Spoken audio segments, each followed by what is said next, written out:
तो हेलो दोस्तों, नमस्कार। कैसे हो सभी। तो देखिए, आज के इस वीडियो में हम लोग इस प्रश्न को हल करना सीखेंगे। तो देखो, इस प्रश्न को किस प्रकार से हल किया जाता है आज के इस वीडियो में बिल्कुल आसान तरीके से हम सीखने वाले हैं।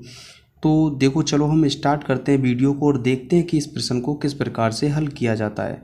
देखो, ये प्रश्न है कि यदि a प्लस के b बराबर 3 तथा ए बी बराबर 2 तो a क्यूब प्लस के b क्यूब का मान ज्ञात कीजिए।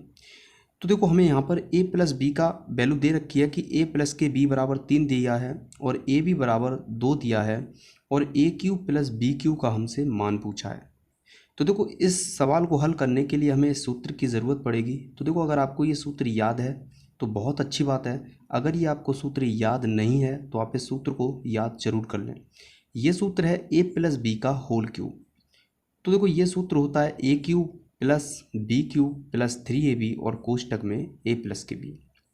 तो देखो, इस प्रश्न को कैसे हल करते हैं आइए ये जानते हैं। तो देखो, हमें दिया है कि a प्लस के b बराबर 3, तो हम इसको यहाँ पर लिख लेंगे। ठीक है, a प्लस के b बराबर 3।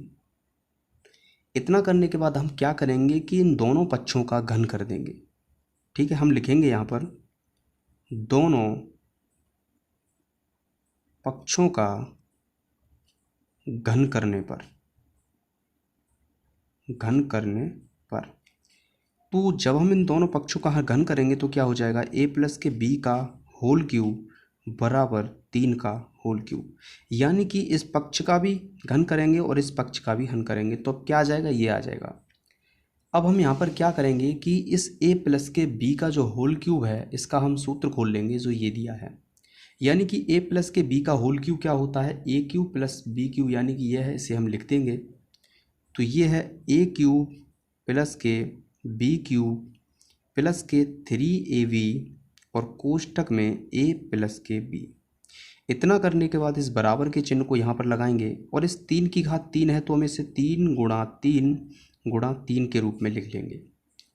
इतना करने के बाद आपको क्या करना है कि यहाँ पर आपको a क्यूब प्लस के b क्यूब को ऐसे ही लिखे रहने देना है, प्लस 3 लिखना है, गुणा लगाना है और ए बी का मान कितना दिया है, देखो यहाँ पर 2 दिया है, आपको यहाँ पर 2 लिख देना है। ठीक है, उसके बाद कोष्टक लगाना है और इस a प्लस बी का मान कितना दिया है, हमें 3 दिया है, इसे हम आपको यहाँ पर 3 लिख देना है।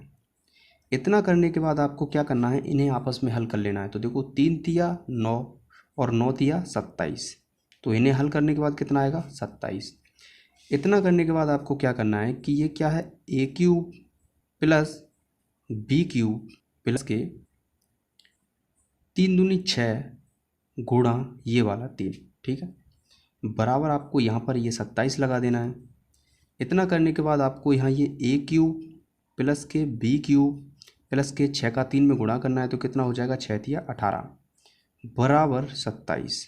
ठीक है, इतना करने के बाद आपको यहाँ पर ये क्या है, a क्यूब प्लस के b क्यूब और इस माइनस प्लस के 18 को जब हम बराबर से इधर पक्षांतर करेंगे तो ये माइनस के 18 हो जाएगा। ठीक है, तो कितना हो गया, 27 माइनस के 18। यहाँ a क्यूब प्लस के b क्यूब को ऐसे ही लिख देना है और 27 में से जब 18 घटाएंगे हम तो हमारा कितना बचेगा, 9। ठीक है, तो हमसे a cube plus b cube का मान पूछा था तो a क्यूब प्लस के b क्यूब का मान कितना आ गया, 9। तो ये था आपका आंसर। तो देखो, ये वीडियो अगर आपको पसंद आई हो तो वीडियो को लाइक ज़रूर करना। Thank you.